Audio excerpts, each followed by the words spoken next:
This morning's meditation is by Richard Gilbert.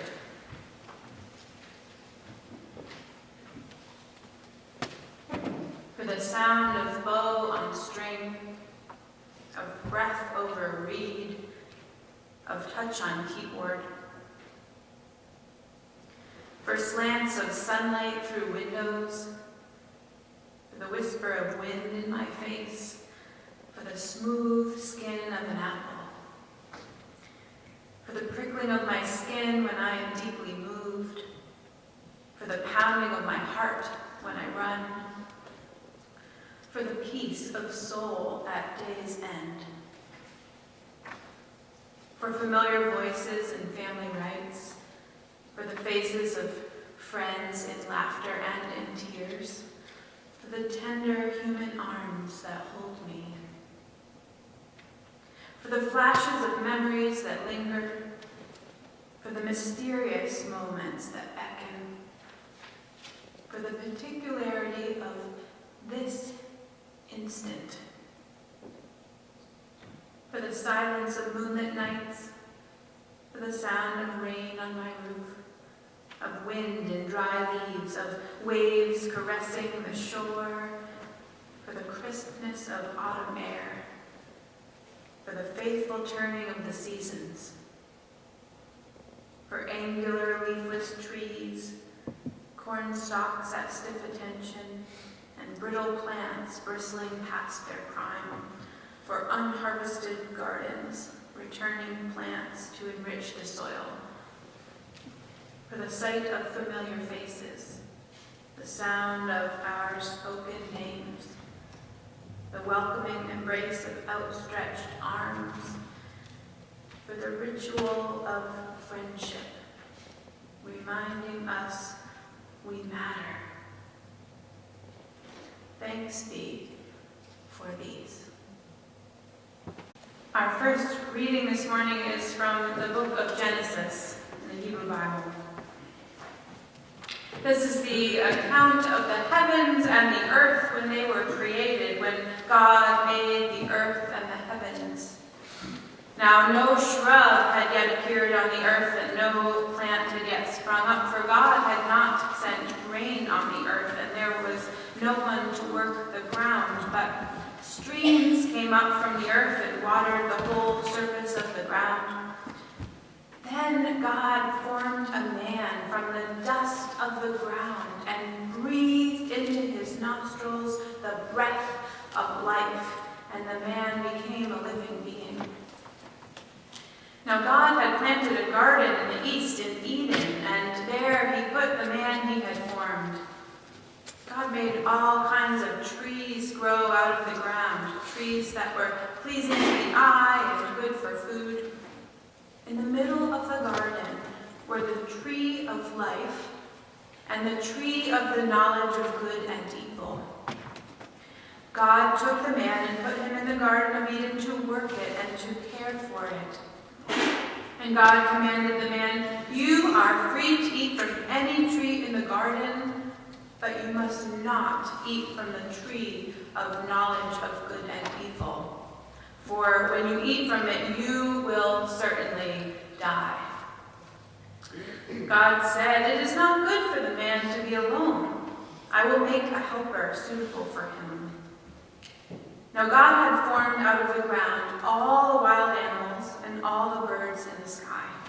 He brought them to the man to see what he would name them. And whatever the man called each living creature, that was its name. So the man gave names to all the livestock, the birds in the sky, and all the wild animals. But for Adam, no suitable helper was found. So God caused the man to fall into a deep sleep. And while he was sleeping, he took one of the man's ribs and then closed up the place with flesh. Then God made a woman from the rib he had taken out of the man, and he brought her to the man.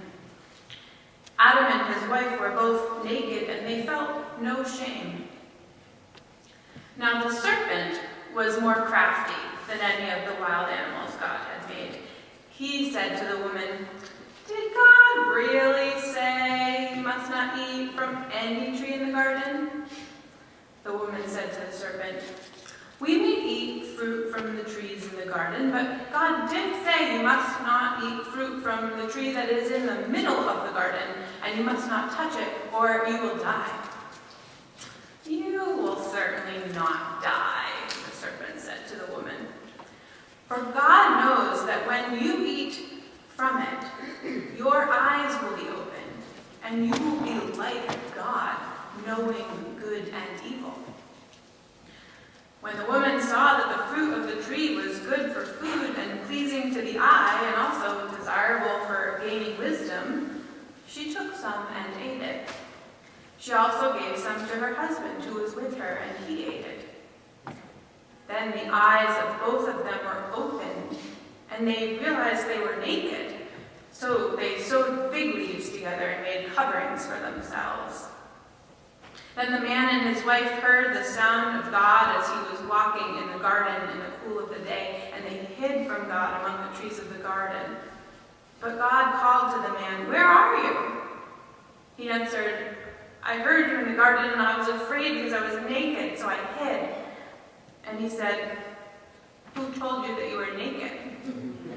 Have you eaten from the tree that I commanded you not to eat from?" The man said, "The woman you put me here with, she gave me some fruit, and I ate it." Then God said to the woman, "What is this you have done?" The woman said, "The serpent deceived me, and I ate it." So God said to the woman, "I will make your pains in childbearing very severe. With painful labor, you will give birth to children.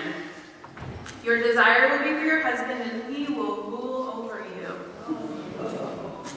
To Adam he said, "Because you listened to your wife and ate fruit from the tree about which I commanded you, you must not eat from it. Cursed is the ground because of you. Through painful toil, you will eat food from it all the days of your life. It will produce thorns and thistles for you, and you will eat the plants of the field. By the sweat of your brow, you will eat your food until you return to the ground, since from it you were taken. For dust you are, and to dust you will return." God made garments of skin for Adam and his wife and clothed them.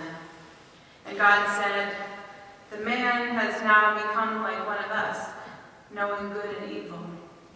He must not be allowed to reach out his hand and take also from the tree of life and eat and live forever."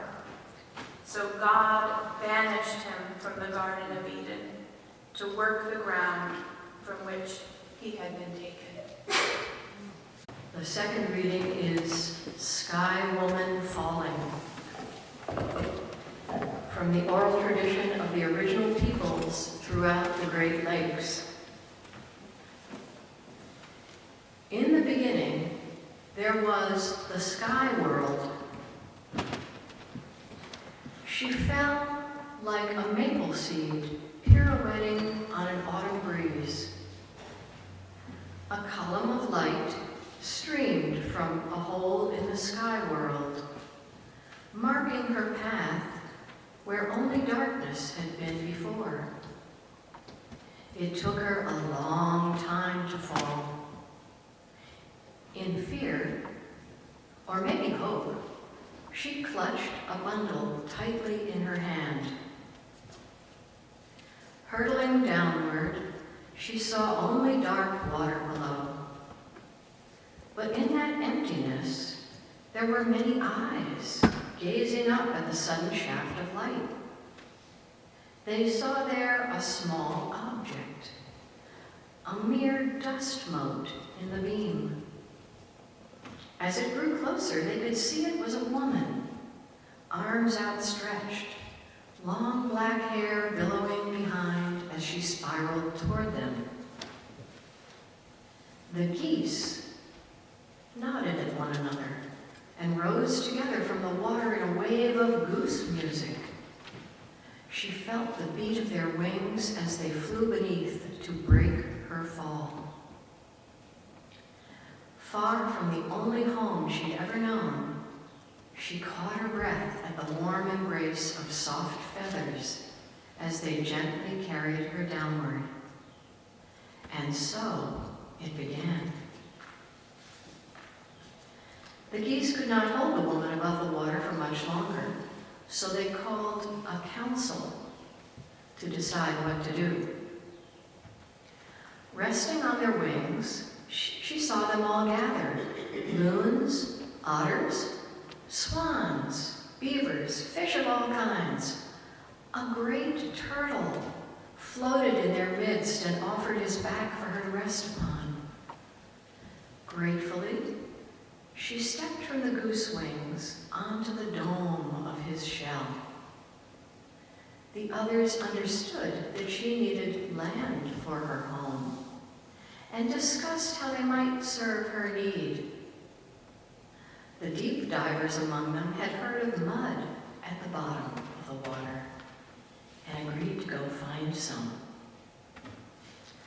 Loon dove first, but the distance was too far, and after a long while he surfaced with nothing to show for his efforts. One by one, the other animals offered to help: otter, beaver, sturgeon, but the depth, the darkness, and the pressures were too great for even the strongest of swimmers. They returned gasping for air with their heads ringing. Some did not return at all. Soon only little muskrat was left, the weakest diver of them all. He volunteered to go, while the others looked on doubtfully. His small legs flailed as he worked his way downward, and he was gone a very long time. They waited and waited for him to return, fearing the worst for their relative. And before long, a stream of bubbles rose with the small, limp body of the muskrat. He had given his life to aid this helpless human. But then the others noticed that his paw was tightly clenched, and when they opened it, there was a small handful of mud. Turtle said, "Here, put it on my back, and I will hold it." Sky Woman bent and spread the mud with her hands across the shell of the turtle. Moved by the extraordinary gifts of the animals, she sang in thanksgiving and then began to dance, her feet caressing the earth. The land grew and grew as she danced her thanks, from the dab of mud on Turtle's back until the whole earth was made. Not by Sky Woman alone, but from the alchemy of all the animals' gifts coupled with her deep gratitude. Together they formed what we know today as Turtle Island, our home. Like any good guest, Sky Woman had not come empty-handed. The bundle was still clenched in her hand. When she toppled from the hole in the sky world, she had reached out to grab onto the tree of life that grew there. In her grasp were branches, fruit, and seeds of all kinds of plants. These she scattered onto the new ground and carefully tended each one until the world turned from brown to green. Sunlight streamed through the hole from the sky world, allowing the seeds to flourish. Wild grasses, flowers, trees, and medicines spread everywhere. And now that the animals too had plenty to eat, many came to live with her on Turtle Island.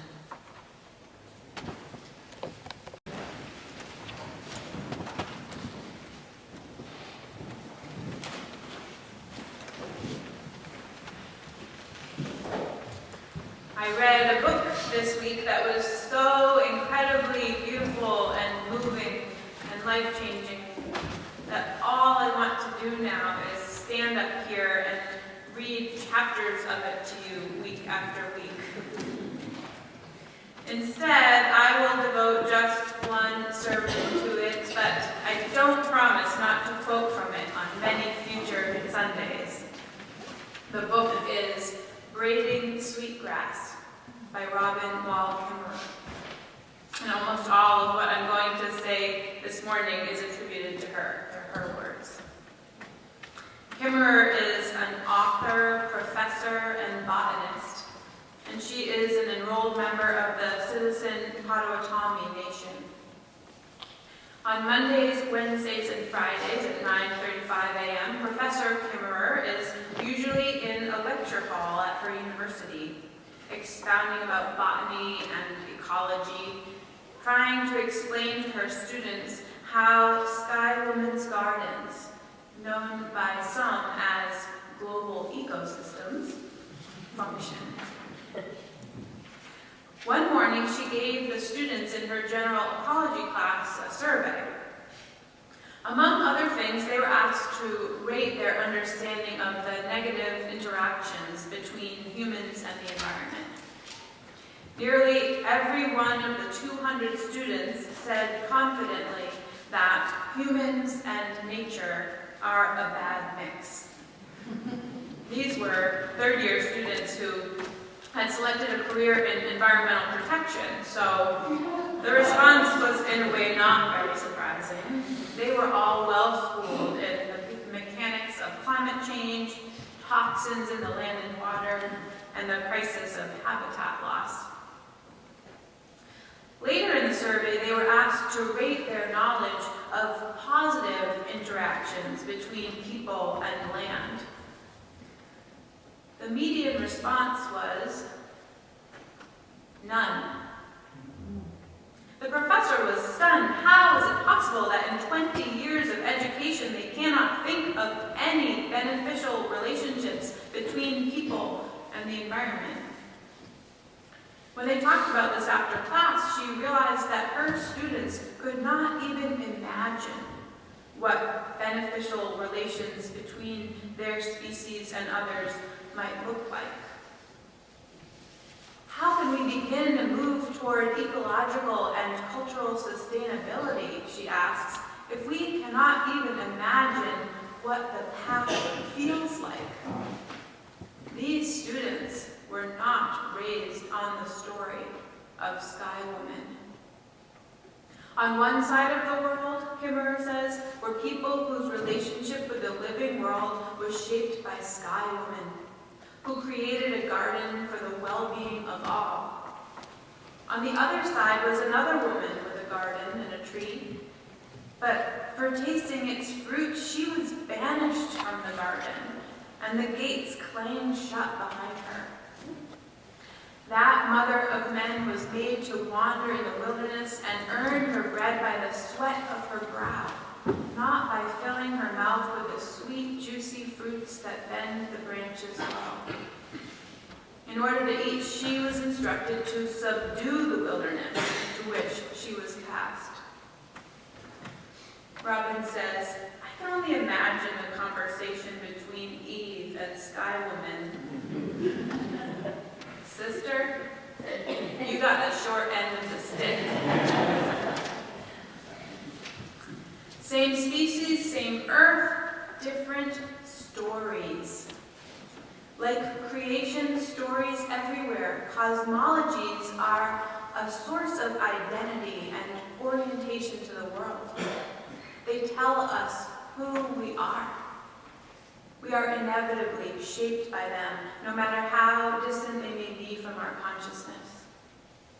One story leads to the generous embrace of the living world, the other to banishment. One woman is our ancestral gardener, a co-creator of the good green world that would be the home of her descendants. The other was an exile, just passing through an alien world on a rough road to her real home in heaven. And then they meet, the offspring of Sky Woman and the children of Eve. and the land around us bears the scars of that beating, the echoes of our stories. Robin's book is called Braiding Sweetgrass because in her people's stories, sweetgrass was the very first plant to grow on the earth. Its fragrance, a sweet memory of Sky Woman's hand. Accordingly, it is honored as one of the 4 sacred plants of her people. Breathe in its scent, and you start to remember things you didn't know you'd forgotten, Robin says. The elders say that ceremonies are the way we remember to remember. And so sweetgrass is a powerful ceremonial plant cherished by many indigenous nations. This summer, Pastor Brenda went to Mashpee to a powwow led by the Wampanoag people here on Cape Cod. She came home with this braid of sweetgrass. And Ellen is going to be passing around a braid of sweetgrass. I encourage you to feel it and even give it a little smell. It's got an amazing smell. There is such tenderness in braiding the hair of someone you love, Robin says. Kindness and something more flow between the braider and the braided. The two connect by the cord of the plait. Sweetgrass waves in strands, long and shining like a woman's freshly washed hair. When we braid sweetgrass, we are braiding the hair of Mother Earth, showing her our loving attention, our care for her beauty and well-being, in gratitude for all she has given us. Children hearing the Sky Woman story from birth know in their bones the responsibility that flows between humans and the earth. Robin Wall-Kimmerer lives now on an old farm in upstate New York with thriving gardens and a pond. Each morning she walks the pasture to the top of the hill to start the day properly, with bird song and shoes soaked in dew and the clouds still pink with sunrise over the barn. She calls this ritual a down payment on a debt of gratitude. Robin's farm is not in the homelands of her own Potawatomi people, but within the ancestral homelands of the Onondaga Nation. Within the Onondaga Nation, the school week begins and ends not with the Pledge of Allegiance, but with the Thanksgiving address, a river of words as old as the people themselves. Today we have gathered, and when we look upon the faces around us, we see that the cycles of life continue. We have been given the duty to live in balance and harmony with each other and all living things. So now let us bring our minds together as one, as we give greetings and thanks to each other as people. Now our minds are one. This is a version of the beginning of the Thanksgiving address. It is different every time, depending on the person who is saying it. It is said that the people were instructed to stand and offer these words whenever they gathered, no matter how many or how few, before anything else was done.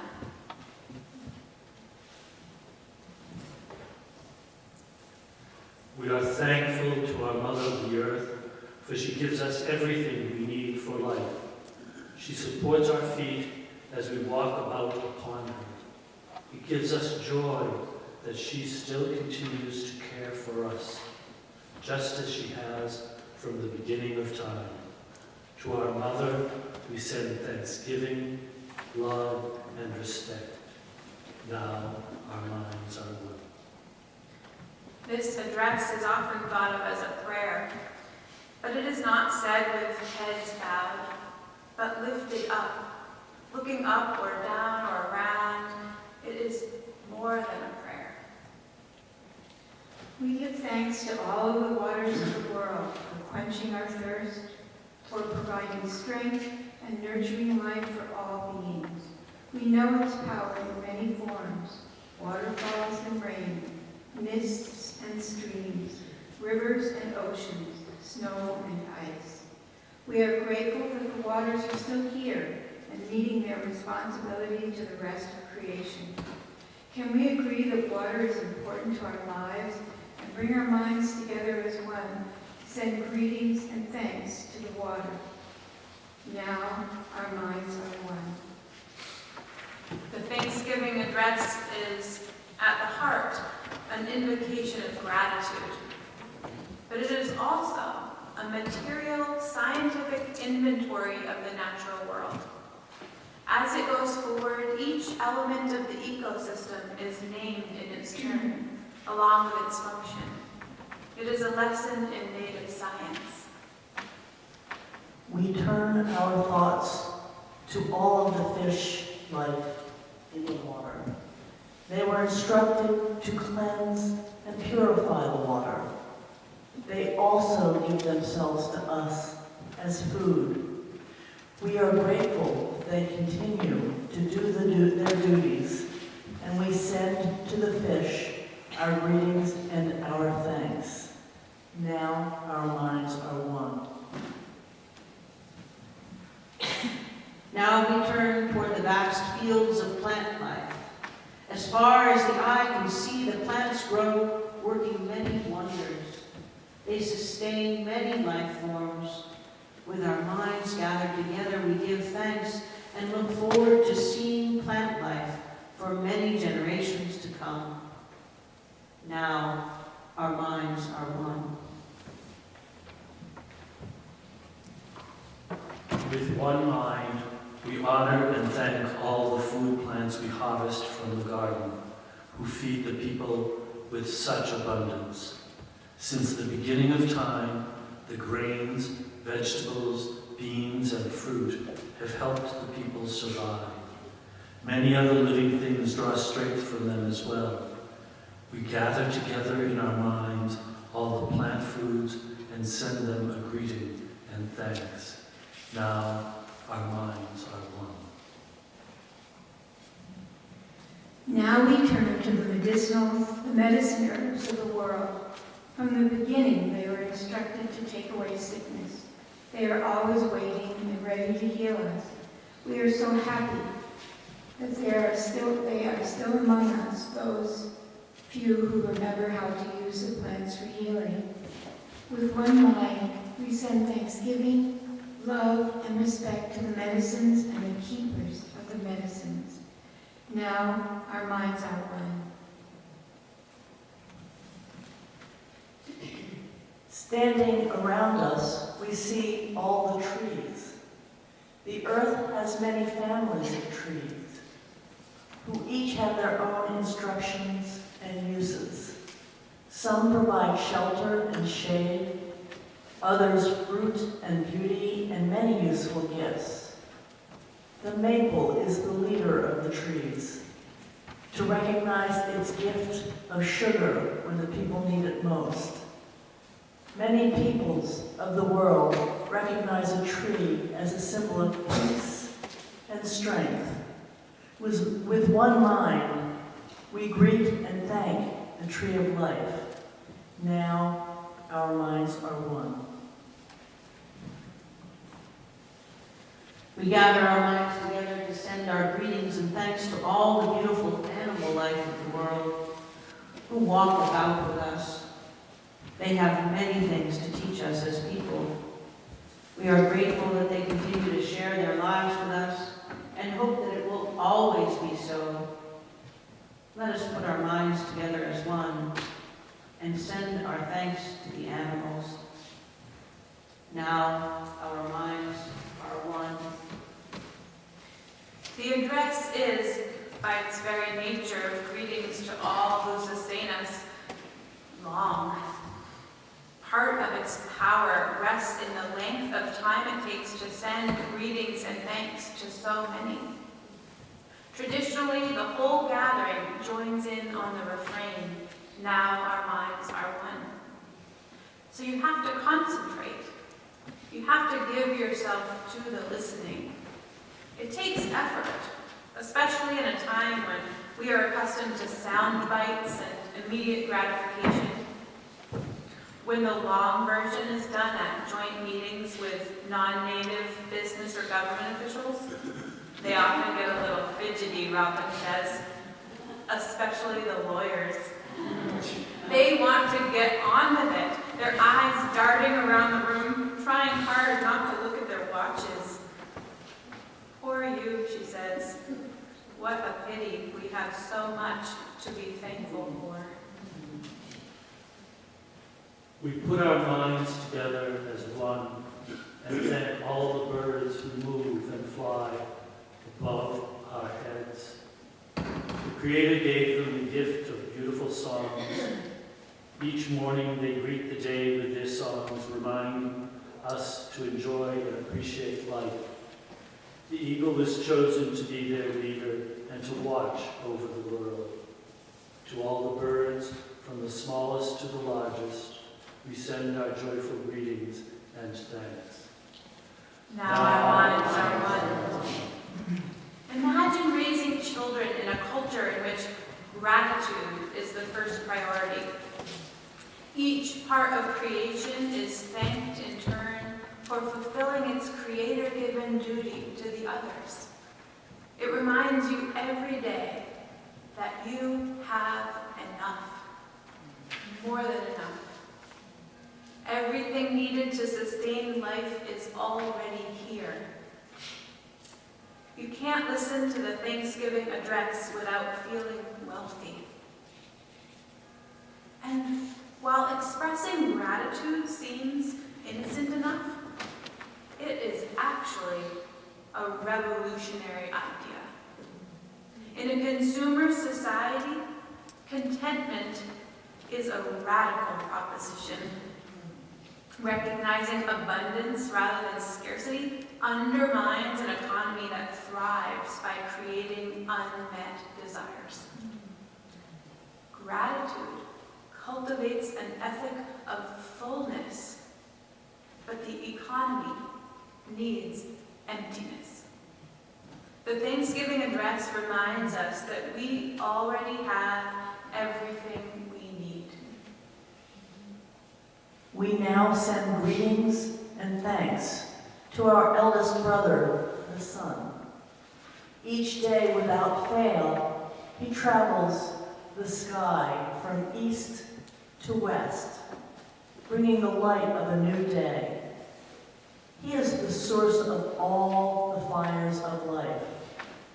With one mind, we send greetings and thanks to our brother, the sun. Now our minds are one. We put our minds together and give thanks to our oldest grandmother, the moon, who lights the nighttime sky. She is the leader of women all over the world, and she governs the movement of the ocean tides. By her changing face, we measure time. And it is the moon who watches over the arrival of children here on earth. Let us gather our thanks for Grandmother Moon together in a pile, layer upon layer of gratitude, and then joyfully fling that pile of thanks high into the night sky that she will know. With one mind, we send greetings and thanks to our grandmother, the moon. Now our minds are one. We give thanks to the stars who are spread across the sky like jewelry. We see them at night, helping the moon to light the darkness and bring dew to the gardens and growing things. When we travel at night, they guide us home. With our minds gathered as one, we send greetings and thanks to all the stars. Now our minds are one. We now turn our thoughts to the Creator, or Great Spirit, and send greetings and thanks for all the gifts of creation. Everything we need to live a good life is here on Mother Earth. For all the love that is still around us, we gather our minds together as one and send our choicest words of greeting and thanks to the Creator. Now our minds are one. And this is how the Thanksgiving address ends. We have now arrived at the place where we end our words. Of all the things we have named, it is not our intention to leave anything out. If something was forgotten, we leave it to each individual to send such greetings and thanks in their own way. Now our minds are one. Robin says, every day with these words, the people give thanks to the land. In the silence that falls at the end of those words, I listen, longing for the day when we can hear the land give thanks for the people in return. May it be so. Amen.